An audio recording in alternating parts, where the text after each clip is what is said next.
என் தங்கப்பிள்ளையே, சரியாக பௌர்ணமி இரவில் உன் கண்களில் நான் பட்டிருக்கின்றேன். என் குழந்தையே, நாளைய விடியல் கண் விழிக்கும் பொழுது நீ பார்க்கின்ற ஒருவர் உன்னுடைய வாழ்க்கையில் இத்தனை காலமும் உனக்கு ஏற்பட்ட பல சங்கடங்களுக்கு காரணமானவர்.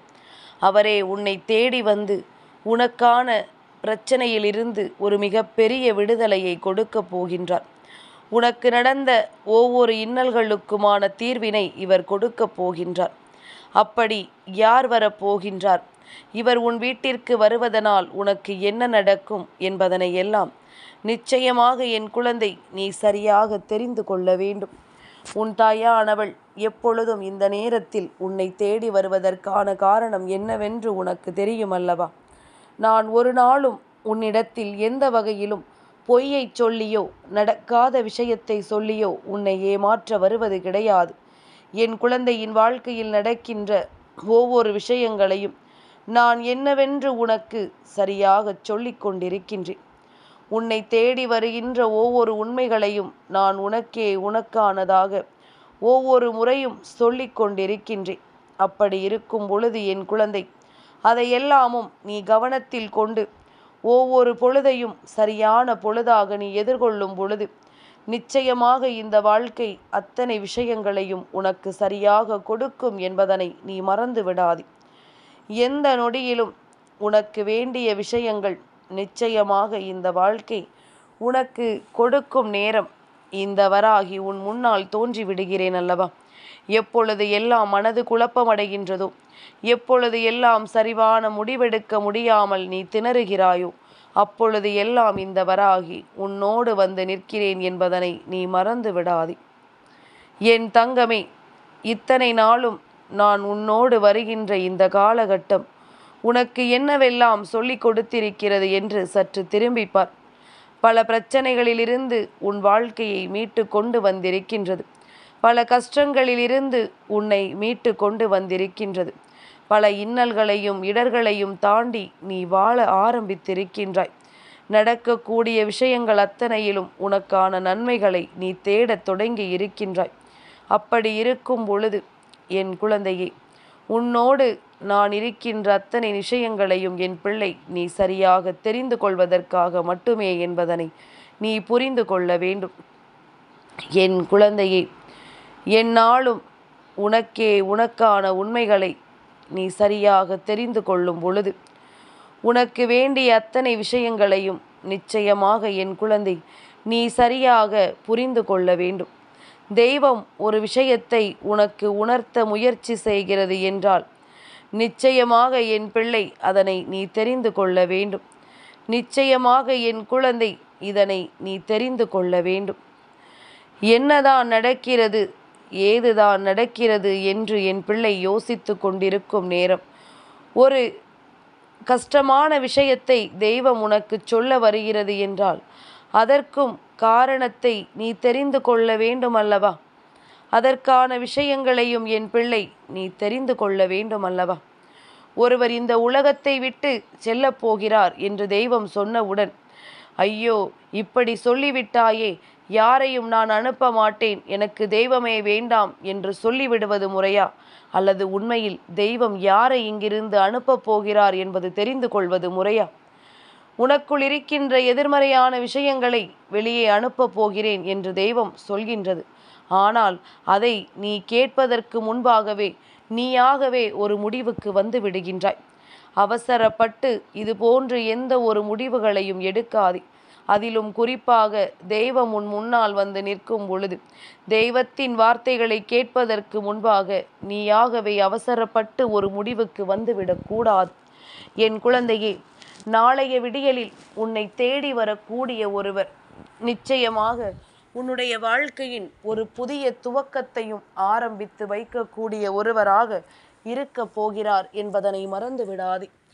என்னவாகும் என்று ஏங்கியதும் ஏதுவாகும் என்று கலங்கியதும் போதும்.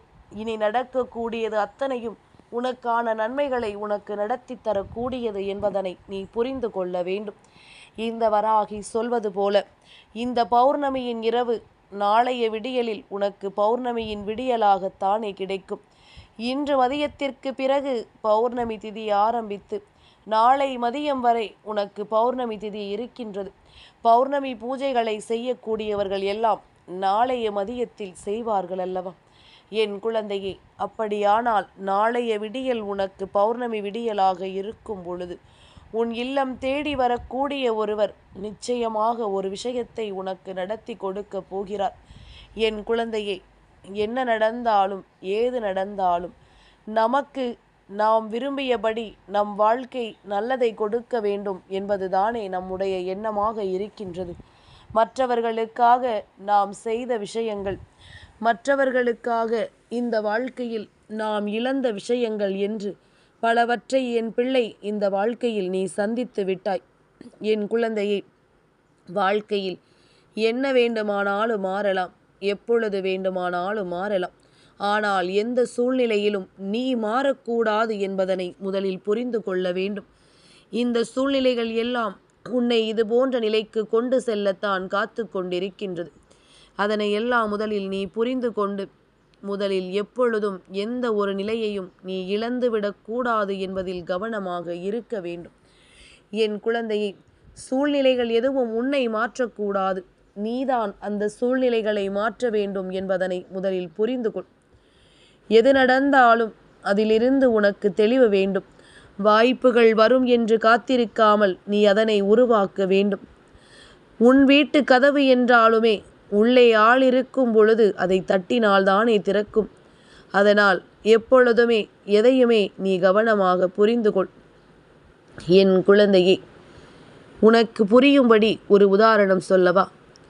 கடனை உடனே வாங்கி பெரிய வண்டியில் ஒருவன் சென்று கொண்டிருக்கிறான் என்றால் அவனுக்கு இந்த சமூகம் பெரிய அளவில் மரியாதையை கொடுக்கிறது. அதே நேரத்தில் கடன் இல்லாமல் தன்னுடைய 2 சக்கர வாகனத்தில் ஒருவன் செல்கிறான் என்றால் அவனை ஏளனமாக பார்க்கிறது. இதுதான் இன்றைய மனிதர்களினுடைய குணம். இன்றைய மனிதர்களினுடைய சிந்தனைகள் எல்லாம் இப்படித்தான் இருக்கின்றது. இதையெல்லாம் நினைத்து ஒருபோதும் கவலைப்படாதே. வெட்டியாக வேலை பார்க்காமல் இருக்கும் பொழுது வேலைக்கு செல்கின்றவனை பார்த்தால் பொறாமை வரும்.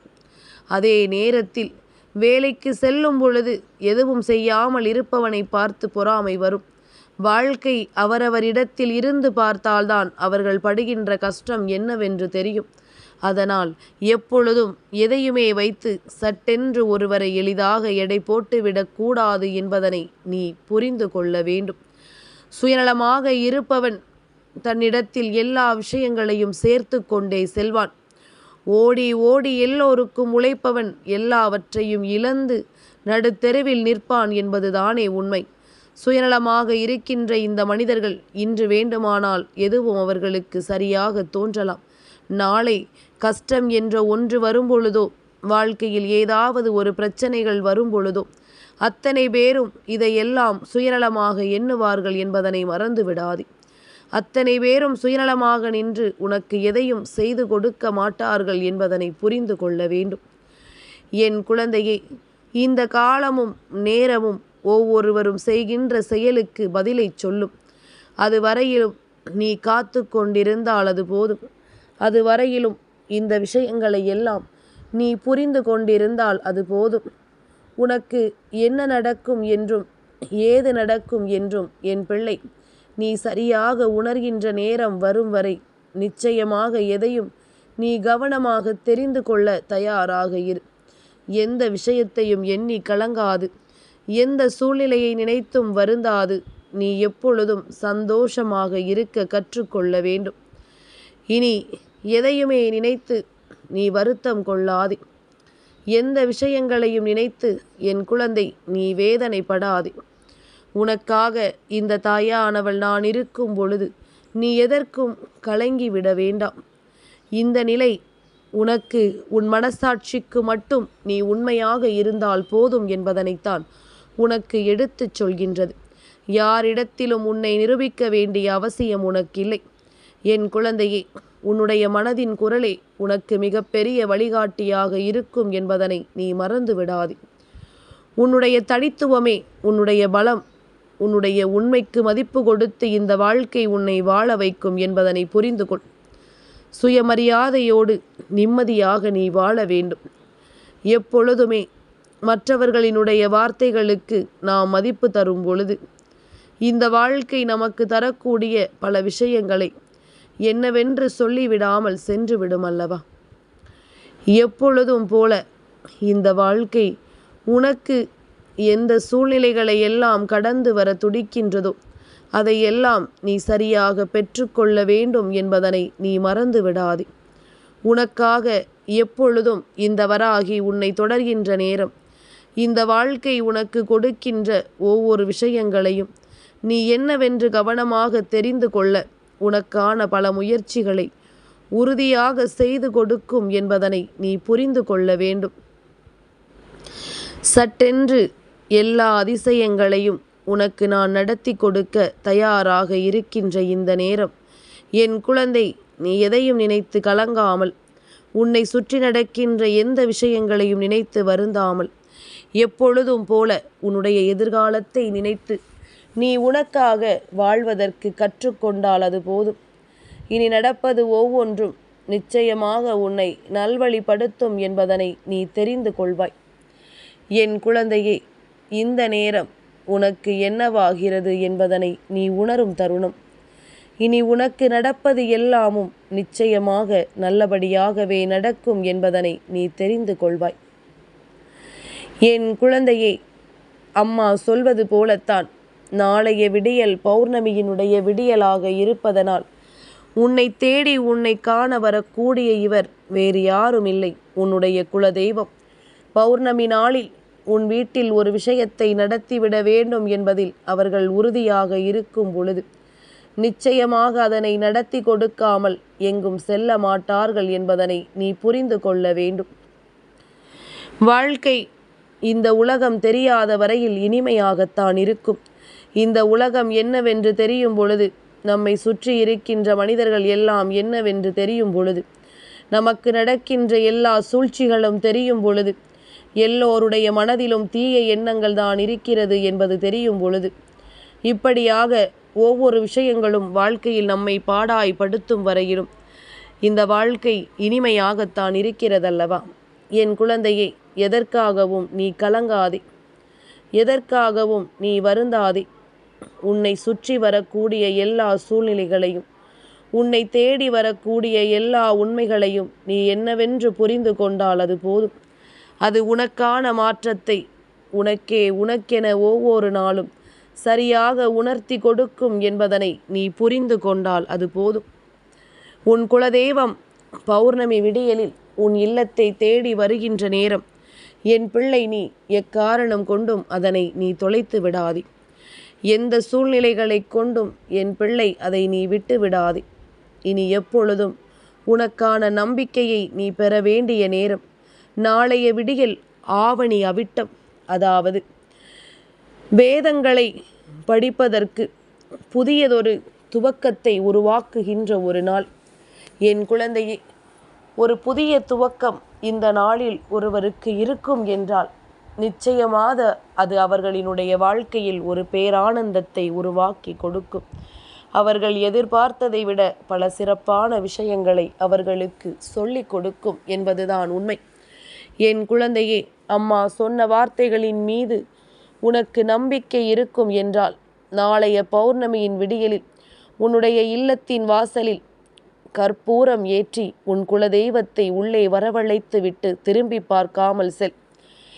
என் குலதெய்வமே, என் இல்லம் தேடி வருக என்று சொல்லி 2 கற்பூரத்தை உன் வாசலில் வைத்து எரித்துவிட்டு நீ திரும்பி பார்க்காமல் செல்லும் பொழுது அவர்கள் உன் பின்னால் வருவார்கள். ஏதாவது ஒரு மலரின் நறுமணம் அந்த நேரத்தில் நிச்சயமாக உன் மூக்கை தழுவிச் செல்லும். அப்பொழுது அவர்கள் உன் இல்லம் தேடி வந்து விட்டார்கள் என்பதனை உனக்கு உணர்த்தும் என்பதனை நீ புரிந்து கொள்வாய். என் குழந்தையே, அம்மா சொன்னது உன் வாழ்க்கையில் நிச்சயமாக உனக்கான நம்பிக்கையை உறுதிப்படுத்தும் என்பதனை நீ புரிந்து கொண்டு அதற்கு ஏற்றது போல நீ நிச்சயமாக உனக்கான பேரானந்தத்தை உறுதியாக உணர்ந்து விட்டால் அது போதும். இனி நடப்பது ஒவ்வொன்றும் நிச்சயமாக உன்னை அடுத்தடுத்த நிலையை நோக்கி பயணிக்க வைக்கும் என்பதனை நீ மறந்து விடாதே. இனி என்ன நடக்கும் என்பதனை உனக்கு சரியாக உணர்த்தும் என்பதனை புரிந்து கொள். என் தங்கப்பிள்ளைக்கு இந்த வராகி அம்மாவினுடைய ஆசீர்வாதங்கள் எப்பொழுதும் உண்டு.